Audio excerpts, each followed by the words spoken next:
Hey friends, this is your intuitive guide to propaganda. We're going to talk about it in terms of intent, methods, and results.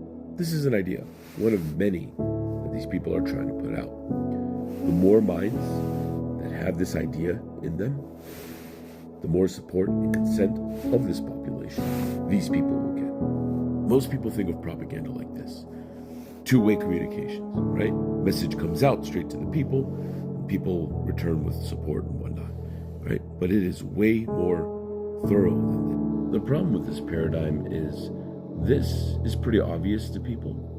And when they start getting fed up with the government, they start recognizing that this is happening. So, what do propagandists do?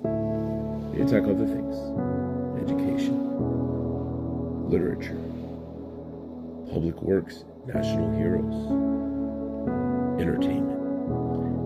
Then the idea cuts through from those mediums and reinforces everything that these people are saying. When this network is significant enough, they don't have to talk directly anymore. The goal is to make your entire world, your entire truth be this, not your own, not something from your own observations, but what they tell you it is.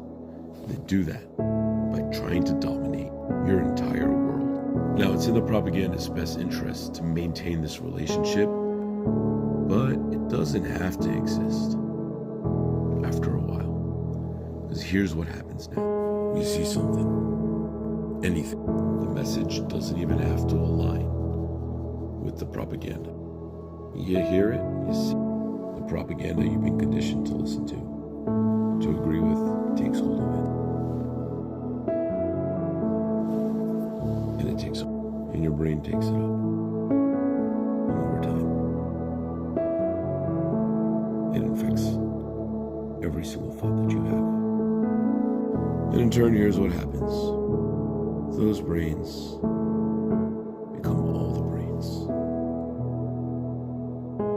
These brains do the work for the propagandists. That propaganda becomes a feedback loop.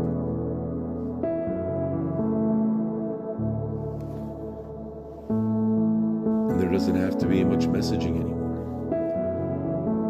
If they really needed to change the narrative, they could do it. Just toss it right in here. Just a little nudge to this guy. And just a quick quip. This way. And ironically, this is kind of like a Ponzi scheme. It can only accelerate. Once it stops, these people lose all their teeth. This propaganda is also typically very, very dangerous for a nation. So when it continues to spiral out of control, these people are still at risk. So there's this feedback loop where they feel like they need to do more propaganda. And here's the crazy thing. These people have friends and enemies. The people that these guys are allied with and opposed to can both like the same propaganda. The very same propaganda that helps this organization and also threatens it will be inserted by the friends to help it, not just into the general population, but to those people themselves. And that organization's enemies are also going to inject that very same propaganda with the intent of hurting them.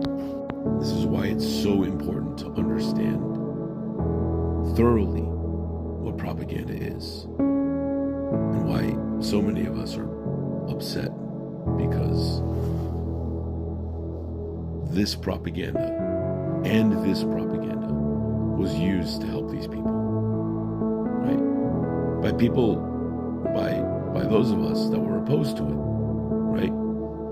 Lots still fell for this stuff, okay? This is more complicated than you think. It's not just like good message, bad message, okay? The same message can be used to enact great harm by both adversaries and friends to this government happened to this people. Moose.